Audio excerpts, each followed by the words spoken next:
So thank you very much, Jesse, for coming over here from Vancouver. I think this is probably very interesting for those of us locally in Victoria, as well as those watching from Vancouver via webcast. So I actually just found out the other day that Greater Victoria also participated in a smart city contest. Now, even though Greater Victoria did not win, they did make the finalist, and then were awarded $250,000 to improve mobility in 2 ways. Microtransit solution for Indigenous students who struggle to find reliable and affordable transportation. And secondly, there will be a partnership with ESRI to build a data sharing platform. And the partnership will bring local South Island governments together with third-party collaborators like BC Transit, BC Ferries, Modo, and U-Bicycle. So that's pretty cool. Now, next up, we're going to dive a little bit into the privacy side now with our next presenter, Matt Reed.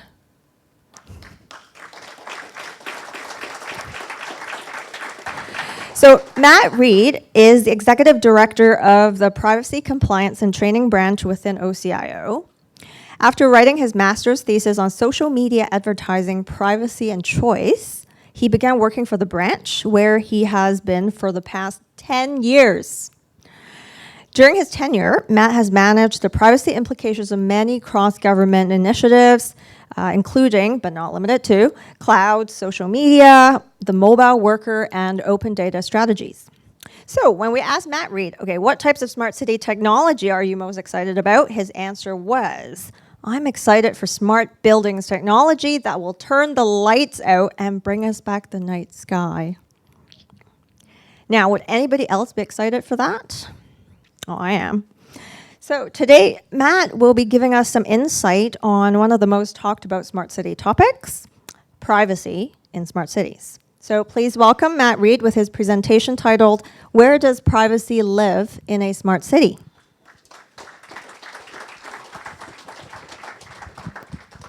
I didn't realize there was a box. It's nice to hear that privacy is one of the most talked about topics in this space. I didn't think that, but I'm always happy to be invited to these kind of things. So I'm again happy to have been invited to this. Security and privacy, they always kind of go together. It sometimes feels like privacy is the poor cousin to security because they get all the money, they get the flashy vendors, they get these big events that are always lots of fun. But privacy tends to be that tacked on idea. So given that I have only a limited amount of time, I'll give you one disclaimer, which is right out of the gate, it's going to sound like I'm very much against technology. I'm against smart cities. I'm against all of these things. That's just how we roll in privacy. We kind of go to the extreme and then we'll dial it back a little bit. So I'll make you very, very scared, very paranoid. You'll pull out your tinfoil hats and then we'll all put them away for a couple of key lessons and key takeaways. So it won't be doom and gloom all the way through. So one of the first things that I did when I was preparing this presentation was I asked people, I said, what do you think a smart city is? So I asked my friends, I said, what do you think a smart city is? And I got some crazy, outlandish, super futuristic, Wakanda from Black Panther, everything's a hologram kind of cool things. And I was like, oh yeah, that's what you think a smart city is. That's very interesting. They were looking for like, where's my hoverboards? Back to the Future promised me all this, smart technology. That's what I want. That's a smart city. So maybe not exactly what we're talking about today, but the thing to take away here is how far into the future people think smart cities are. Now, I asked my mom what she thinks a smart city is. She also described a world of the future, but it was, a world of the future from, 20, 30 years ago. So if it's not Logan's Run, and actually I was told that I had to do high-res photos, and that's a high-res photo of the city in Logan's Run that you can possibly get on the internet. So again, what we're seeing here is people saying it's in the future. This isn't something that's here today. We're thinking not now, not years from now, but decades from now. These are big, grand visions. Myself, what do I think a smart city is? I think the smart city is here, and I really like the way that Jesse put it. Is it really isn't a destination? It's a process. It's something that you're involved in. We are going in this direction. So when I was preparing the presentation, I did a little bit of Googling as like smartest cities in the world, and Toronto came up as number 8. I was like, I cannot believe that Toronto is the 8th smartest city in the world. I realized I was looking at an intelligence study, then I really couldn't believe that they were 8th in the world. I'm from Toronto, I could make that joke. But they are very much moving into this space in Canada. So they're certainly not a world leader in terms of smart cities, but there's lots of things happening in Toronto around smart cities, whether it's around some of their open data initiatives. They're working in the transportation public services spaces as well. But again, what's important to note is this is now, and this is what Toronto looks like. But we are here. Like, smart cities is not a thing that's going to, there's no hoverboard ribbon cutting ceremony. It's going to just happen. We are going to find ourselves immersed in it without realizing that we ever really got there. It's going to happen piece by piece. And it'll start in big centers like Toronto, and much like Leafs fans, they'll just seep across the country, and you'll find them everywhere. So it'll be Victoria. It won't be Victoria's the smartest city in the world, but you'll find a little bit more automation here, a little bit more data there. There'll just be things coming up, and you won't even realize it happened until we're already there. And then we'll be sitting around thinking, why didn't we plan for this? Why didn't we put more energy into figuring out all of the privacy implications in this space? Because it's such a clear privacy, like an area where we should be thinking about privacy, we should be thinking about data. So, I'm not going to focus on the actual initiatives that, that Toronto is engaging in, because I don't think that's necessarily exactly the point, but rather that this is a now thing, that we need to be focused on the now, and we need to start planning very much. So, yeah, in terms of the question, like, is Toronto a smart city? Like, I guess.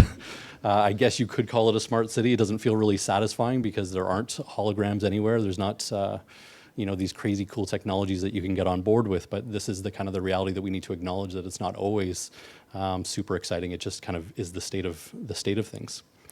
One of the things that I found really interesting, and this kind of speaks to my mother who is still in Toronto, is that people in smart cities, and the ones that are actually hitting those charts of smart cities, don't necessarily always know that they are in smart cities. They don't identify as being in smart cities, and that to me is the scary part. For privacy, a lot of it is around transparency and understanding, what's happening with you, what's happening with your data, what's happening in that space. So to suggest that people don't know that they are in smart cities suggests that maybe we're failing in this regard, and maybe we need to pay a little bit more attention to communications, consultation, bringing people in and collaborating with them in this space.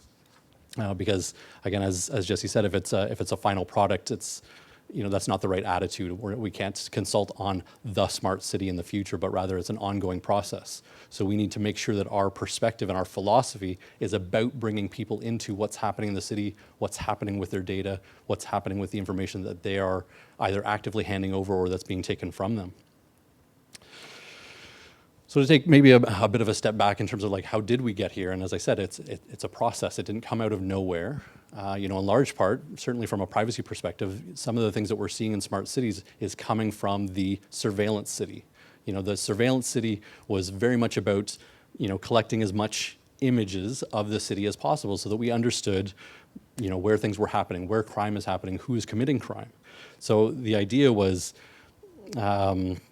if a camera can deter crime, why don't we put cameras everywhere? It was, great logic. Let's be like London and put cameras absolutely everywhere. Does it stop crime? Does it deter crime? No, of course not. But we've already got those cameras up, and they're so useful for other things. So again, we have to think about like what are we investing in? What technology are we investing in? And do we believe that the things we think we're going to get out of those technologies are the things that we're going to get? Is the data is there a primary data piece that we're looking at, or is there a bunch of other things that we're maybe going to pick up that we weren't necessarily planning for? So we need to think about not only where we're looking, but that additional, that extra data, the other places where things are going to come up. For privacy people, the surveillance city was a very easy argument, right? It was don't do this, don't subject us to this kind of scrutiny. And that's an easy argument to say. Again, like, it's a civil rights thing. It's a easy cause to rally people around in terms of saying, like, this isn't fair. I didn't do anything wrong. Why are you putting me on camera? This is particularly pronounced when we found that surveillance cameras don't deter crime, that every time somebody commits a crime, the assailant is always the same, and that's a guy in a hoodie with glasses on, and you can barely see their, their grainy face. So it didn't exactly go the way that they thought it would go or that they wanted it to go. When we think about these cameras, again, like you think about who is using these things. Smart cities will inevitably be policed by smart police. Like these are tools that can be used, so what data are we willing to hand over? We talk about the data being about assets, about resources, and about the bus or the roads, but it is people that are using those roads, it is people that are on those buses. So there are individuals that are baked into all of these places where we are pulling smart city data from. And so it's important that we are always talking about privacy in these spaces, otherwise we will forget that the bus is full of people and that the road and the sidewalks are filled with pedestrians. So it's an important consideration even when it doesn't feel necessarily intuitively like a privacy issue. When you think about the surveillance city and we've just come to accept that cameras are around there. But how much of a stretch is it to think about surveillance cities and then connecting facial recognition technology and moving into a space where the data, the sensors, and the cameras are all together combining to complicate the privacy conversation?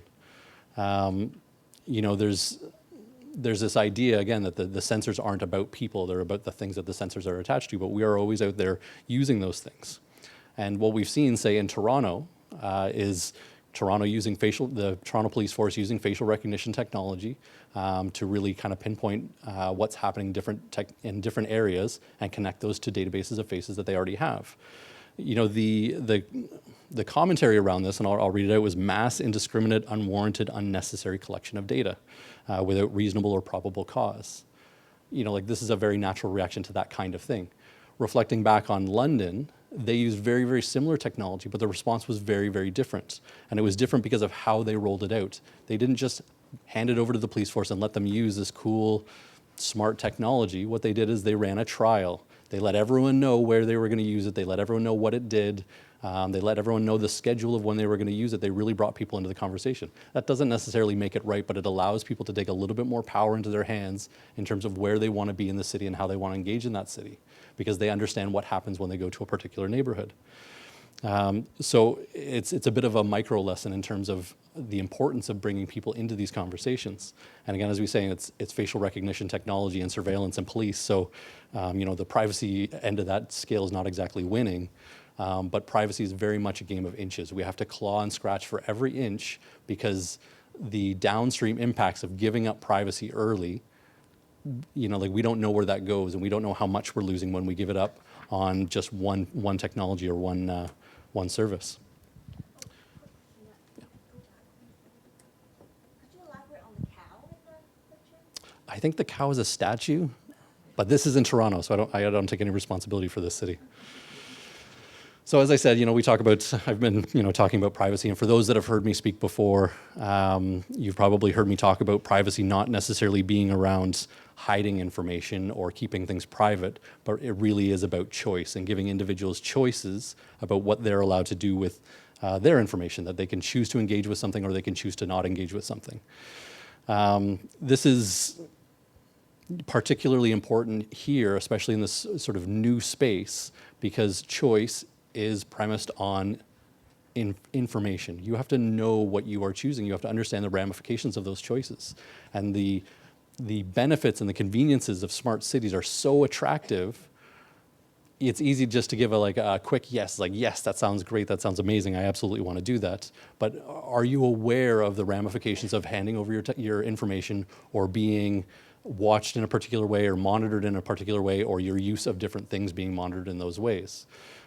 So if you don't have enough information or you have bad information, you will make bad choices or choices that don't align with how you honestly feel.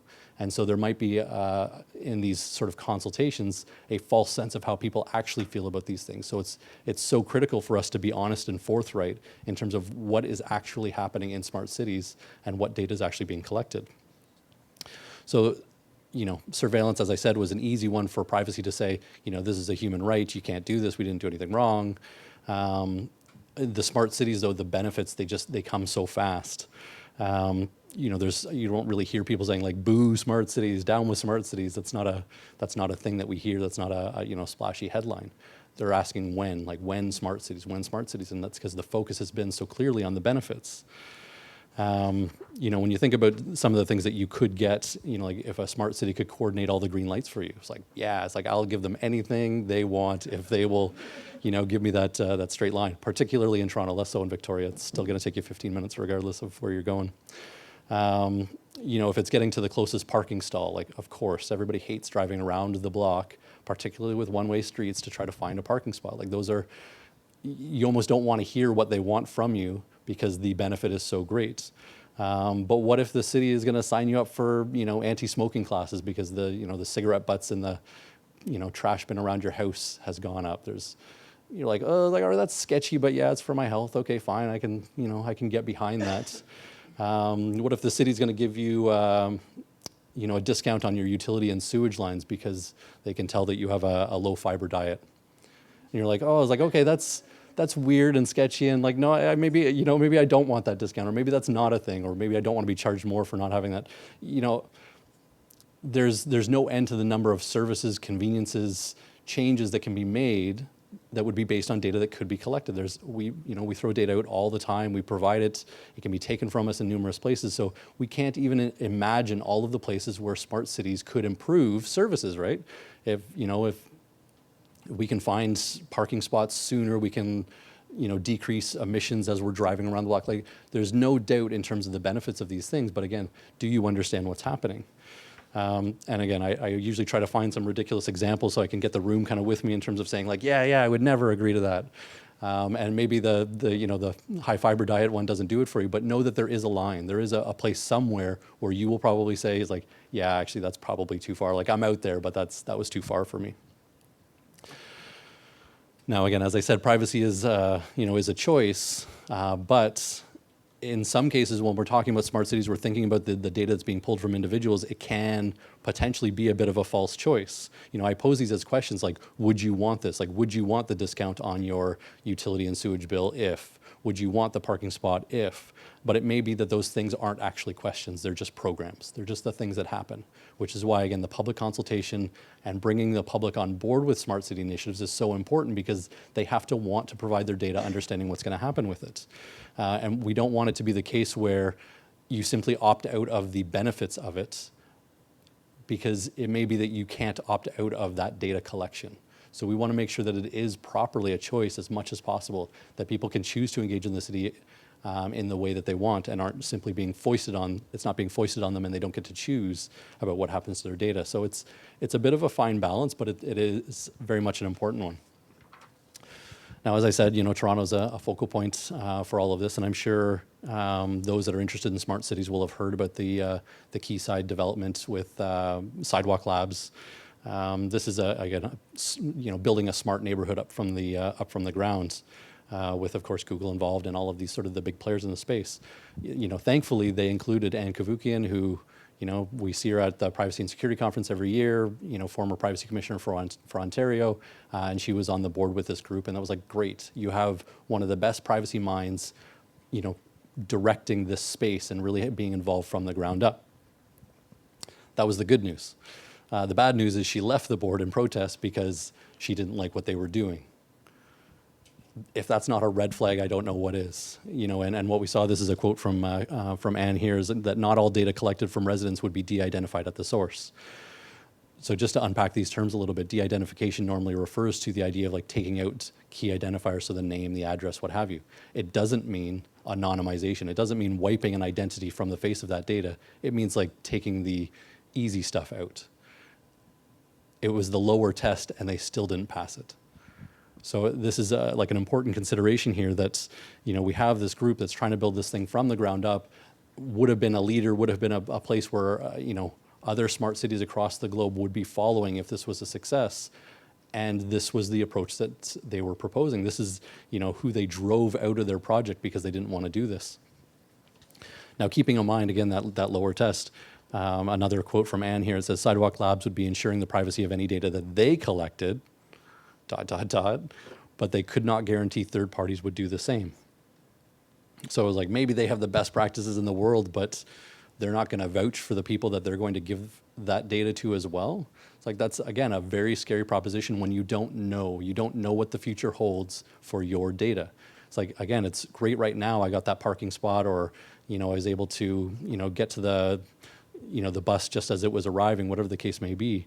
But we don't know how that data is going to be used by other people. So you think about, they likened it to, kind of the Android platform, where, have app developers who have access to the information as well. But like, are these the people that you would trust with that kind of data, given how personal it is, how deeply connected to your life it is, and how much it would really say about you and all the things that you do? These are not things that you're saying or providing, but things that are being taken from you, as in, I'm at these places at these times, this is how I use these services, and this is the information about me. It is as honest a set of information as you can provide, because you're not, framing it for a survey to make yourself look good.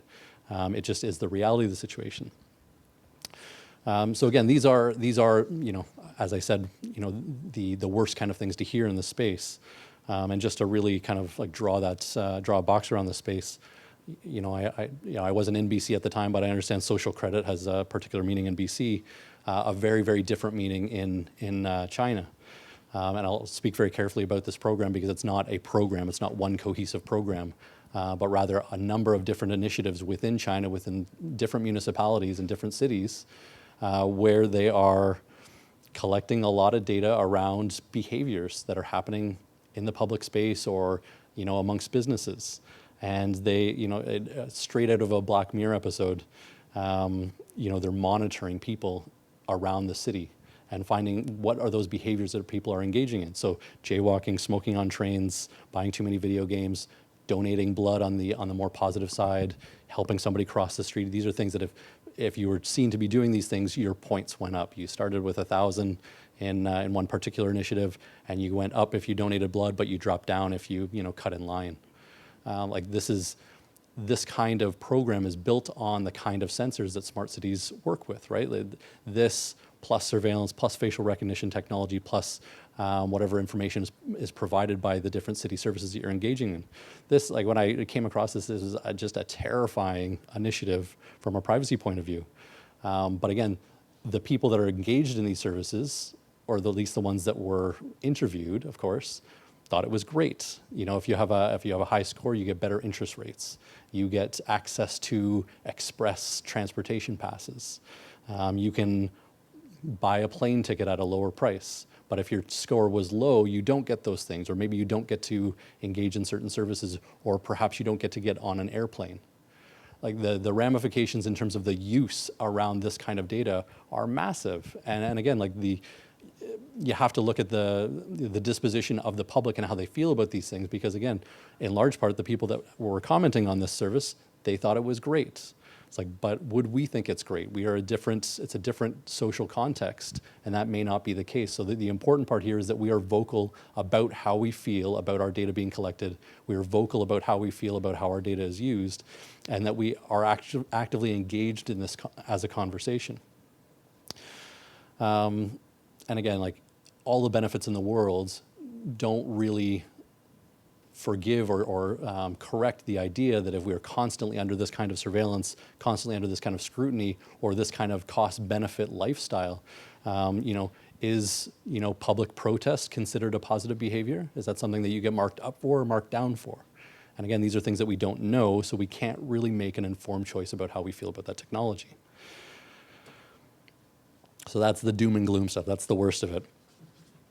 I said I'd pick it up. So, I am very much pro technology. I am pro smart cities. I think there are super exciting and very, very interesting uses of this technology. As I said, like something as simple as, turning the lights off on the building is very exciting to me. And I realize that, yeah, we don't want planes to crash into tall buildings, but do we need the whole building lit up to do this? Like there are places where it's not about the person. So maybe we know that somebody's working late and we can't turn the lights off, but they're in spaces where it's maybe not as personal or not as sensitive. So in terms of the things that we need to do, obviously this is Security Day, so I put it at the very top of my list. When we're planning these initiatives, when we're planning smart city ideas, we need to ensure that we are planning for the financials of that reality. So we are planning not only for the money to build the thing, we are planning to get the money to secure the thing, and not just today, but ongoing. The risks aren't going to become less. Like we're not suddenly going to be, more secure. It's always a back and forth with people that are trying to bring our security systems down. So we have to continually ensure that we are putting money and resources into the security of these smart cities, because it's going to be sensitive data. If not today, tomorrow, whenever, we will end up with very sensitive data being collected as a part of these initiatives. As I said, awareness and buy-in from the population, and again, this has to be done in earnest, in good faith, with as much transparency and clarity around what's happening as possible.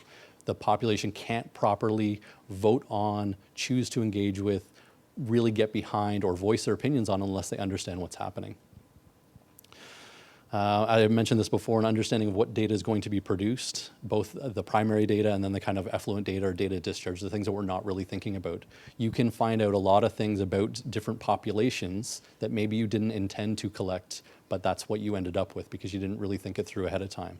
The more data that we have, the more likely we are to happen on something that we didn't really intend. So this is like an important consideration. You bring in your privacy people, we put our tinfoil hats on and we imagine the worst case scenario, and then you say, oh yeah, well that's easy to avoid, and then we work through it. There's a lot of utility in sort of being scared a little bit and then being able to dial it in to an appropriate level. Data minimization, again, this is just echoing the points that Ann Kavukian brought up. We really only want what is necessary as is necessary. It is so attractive to put sensors places so that we can collect whatever it's going to collect, and just get as much as we can and then figure out what it means later. It's exploratory research. There's lots of really great reasons to do this, but it's important that we understand that, again, there can be ramifications from having too much data. De-identifying, anonymizing information as soon as possible, that kind of speaks for itself. And then very much to what Jesse was speaking to is a governance structure around the data. We need to plan for the things that we are going to get. We need to be a little bit governmenty about it. We need to make sure that we're prepared for what we're going to get. One last thing that I'll sort of end on here, and again, I know that privacy is, as I said, we're often the poor cousins in this kind of space. But the tide is definitely turning, and there is a lot more awareness around privacy as an issue. When the world's biggest brand turns privacy into the market differentiator, you know that the tide is turning. So the message to the people that are moving into the space, to the vendors that are moving into the space, to the people that want to be in the space, you have to make privacy a part of it from the get-go, or you won't get buy-in from the people.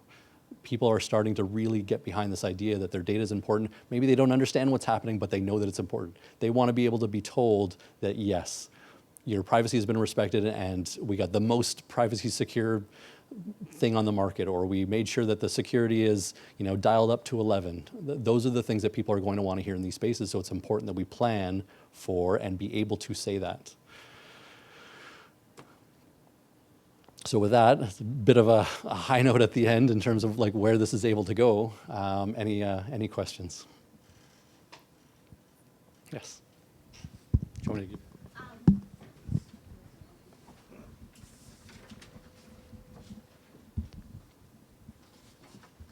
Thank you. That was a really good presentation. I'm curious, because this is a question I get a lot, around that notion of cities could, like the smoking example you gave, or whatever the case may be. I don't find in my kind of going on that cities have that type of like community behavior control in mind. It's a different case for like states and like nation states or that kind of thing. So like that's where kind of those like power control things happen. That said, I find that people are very, very critical of any time government agencies or government bodies might consider using data even for noble purposes, like to bust child pornographers online and don't want to share my data or whatever, like those use cases. And yet they're the same people who will put like an echo in every room in their house or have their phone always listening. So what do you think a government should do to help people understand? Don't direct all of your attention at government, like private sector is listening to you and trying to control your behavior as well. And because your attention's not on them, you are letting them get away with a lot more than government is probably going to attempt to get away with. Yeah, that's a great sort of question and comment. I know that the market forces in this space are really, really important to pay attention to, because when we're looking at vendors that are interested in doing this, again, as you said, there was a number of, and I don't know who is offering to provide money, and it's certainly not suggesting that that's untoward, but if people are wanting to pay to get into this space, what data are they getting that they feel that that's worth that money? So it's certainly something for us to pay attention to at the upstream side of things. But yes, individuals are their own worst enemies in this space, because they simply don't know, which is, again, why, and of course I do fall back on governance as such an important player in the space, because we need to set up the structures. As you said, the people that you're working with wanted structure. They're like, what do you mean you don't have any rules? Like, what are your rules? What are the things that you need? And we need to pay attention to those in order to at least set the lane markers for people to work within, so that even if a vendor is on the far end of that lane marker, that it's still within the bounds of reasonability. Like it's not totally outlandish. So it's not necessarily satisfying, because people don't necessarily care, right? It's like, you mean I can go into any room and it'll play the music that I want? It's like, that's great, and I don't really care what I'm giving up. And it can listen to all of my conversations. So sometimes we need to raise the profile of the places where this has gone poorly. Raise the profile of places where it's gone really well. Like, we need to give people positive examples, and we need to give people a sense of where the bad end of that spectrum goes, so they can, again, make an informed choice about it. Because for the most part, people don't the Samsung TVs, people didn't know that they were listening. They just knew that they could tell it to turn on and it would turn on. So people don't necessarily connect the dots, but we might have to educate them. I actually have a question for you here. I was just reading an article the other day. I love how most good questions start that way as a setup. I was reading an article the other day, and I can't recall the sample size used, but I do recall that the percentage was quite high, that millennials now are starting to have like an opinion of privacy that's, I have nothing to hide, go ahead, have my data. And it was actually quite high. And knowing that the large number of workforce that'll be coming in are millennials, is that an area of concern for you? Is there something that you think that government might be wanting to move into from an outreach space or something to try to maybe educate on that? Or is there, what are your thoughts? Yeah, it's a great question. It's maybe a few years old now, but I saw a Pew study quite a while back that was talking about both the sense from the public, what they thought about privacy, as well as tangible things like their privacy settings. And though the millennials were like, no, we don't care about privacy, share my life, they actually had the most stringent privacy controls on their public social media profiles. Whereas the old timers who were like, no privacy, like I'm just on Facebook to see pictures of my grandkids, had the worst privacy settings. They were exposed to the public. So very similar to Jesse's comment, is the behavior doesn't always match up to what they say. They say it's important, but they act like it's not, or they say it's not and they actually act like they do. A lot of the technologies that we have actually enable people to manage it more freely, so it's not a huge deal, it's just the thing that you do. And that's a positive behavior, if they are given the tools and understand what they're doing. The fact that they're not connecting it with privacy as an issue, that's not concerning. The fact that they're actually engaging with the behavior, that's really positive. Yeah. Any other questions?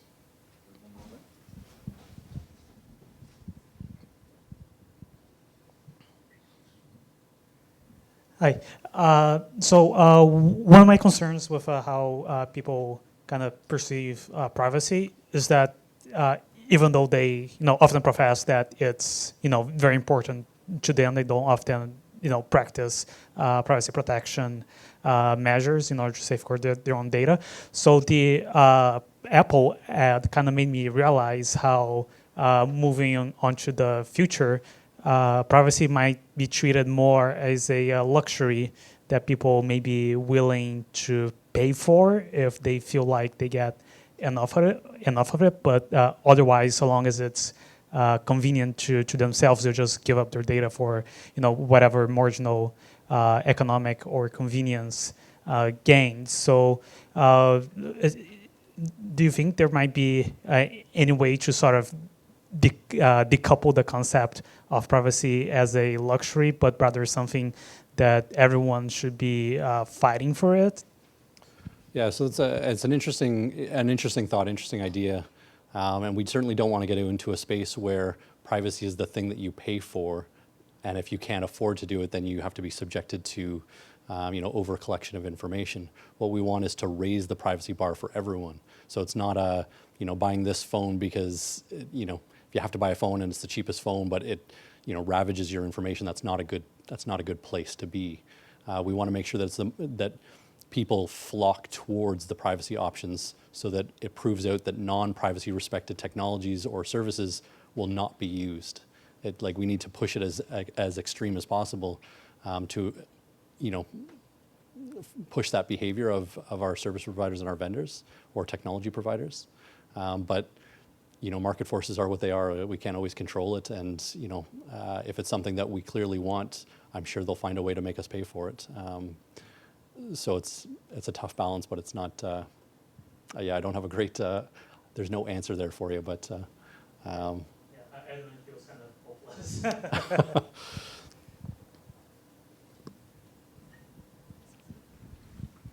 Hi, I'm just curious about consent. So in terms of smart cities, for the most part, it seems like there's not really a realistic consent model that can be employed. Would it just be implied, like you go outside and you've immediately consented to all this data being collected when you use the bus? I mean, it already takes place to a point currently, but it's within a parameters. So in applying these smart cities or having them take place, what amount of control do citizens have? Do they just never leave their houses now? So it's a great comment. For the public sector, consent is really hard to functionally work with because he's like, well, I didn't consent to that police officer doing that. It doesn't matter. You're going to get that police officer, which is why it's so important that we be vocal to legislators what is important to us, because they will set in law the place where the public interest overrides the need to ask our consent. So as a public, we have generally thought that this one thing is important enough that, no, you don't have to ask me, you can just do it. And it sets it, again, kind of upstream, so we live with it. So the important part is not the yes-no at the point of your information being collected, but the yes-no at the point of your lawmakers making decisions on your behalf. So it's a voting piece, it's a protest piece, it's a being vocal piece that we need to be very clear on, that if we're going to live in these cities, these are the things that we expect. We expect responsible use of data or responsible collection of data, or only in this space but not in this space.